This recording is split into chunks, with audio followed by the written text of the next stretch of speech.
5 ഇന്ദിരാ ഗ്യാരണ്ടികളിലെ സുപ്രധാന ഗ്യാരണ്ടിയായ KSRTCയിൽ സ്ത്രീകൾക്ക് സൗജന്യ യാത്ര നടപ്പിലാക്കിയ UDF സർക്കാരിന് അഭിവാദ്യമർപ്പിച്ച് ഇന്ത്യൻ നാഷണൽ വ്യാപാരി വ്യവസായി കോൺഗ്രസ് പാലക്കാട് ജില്ലാ കമ്മിറ്റിയുടെ നേതൃത്വത്തിൽ മധുരം വിതരണം ചെയ്തു. DCC president A. തങ്കപ്പൻ പരിപാടി ഉദ്ഘാടനം ചെയ്തു. ഞങ്ങൾ അധികാരത്തിൽ വന്ന സഹോദരിമാർക്ക് ഫ്രീ ആയിട്ട് KSRTC സഞ്ചരിക്കാനുള്ള സൗകര്യം ഉണ്ടാക്കുമെന്നത്. കാരണം അതിൽ വേറൊന്നുമില്ല, ആർക്കും ഔദാര്യമല്ല, അവർക്ക് കൂടി അവകാശമാണ്. അത് മാത്രമല്ല, നമ്മൾ അവരെ ആദരിക്കുക.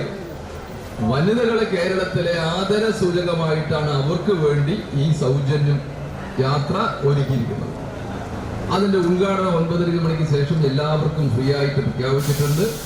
പക്ഷെ ഇങ്ങനെയുള്ള ആനുകൂല്യം പ്രഖ്യാപിക്കുമ്പോൾ ശ്രീ സതീശൻ പറഞ്ഞ പോലെ പ്രതിപക്ഷത്തിരിക്കുന്ന MLA-മാർ മുഖം തിരിച്ചു നിന്ന് അത് നിസ്സഹരിച്ച് നിൽക്കുന്നത് ഈ സഹോദരിമാരോട് കാണിക്കുന്ന അവഗണനയായിട്ട് കേരളത്തെ ജനങ്ങൾ കാണാൻ കഴിയും. കാരണം അവർക്ക് കിട്ടുന്ന ആനുകൂല്യത്തിന് കൊടുക്കാനും ഇല്ലെങ്കിൽ അതിനെതിരെ പ്രതിഷേധത്തിന്റെ സൂചകമായിട്ട് അവർ മാറി നിൽക്കുന്നത്. അത് ജനങ്ങൾ തിരിച്ചറിയും. കേരള ജനങ്ങൾ തിരിച്ചറിഞ്ഞിട്ടുണ്ട്.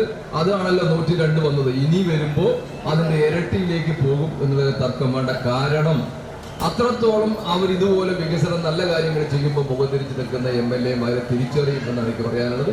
ജില്ലാ പ്രസിഡന്റ് CV സതീഷ് അധ്യക്ഷനായി. ജില്ലാ secretary Haridas Machingal, KSRTC INTUC ജില്ലാ president T. Santhosh Kumar, minority Congress സംസ്ഥാന സെക്രട്ടറി PH മുസ്തഫ, വ്യാപാരി വ്യവസായി കോൺഗ്രസ് ജില്ലാ ട്രഷറർ KR ശരരാജ്, ജില്ലാ ഭാരവാഹികളായ Ramesh Puthur, AM Abdulla, A. Saleem, Anil Balan, SM Thaha, PM Sreevalsan തുടങ്ങിയവർ പ്രസംഗിച്ചു. UTV news, Palakkad.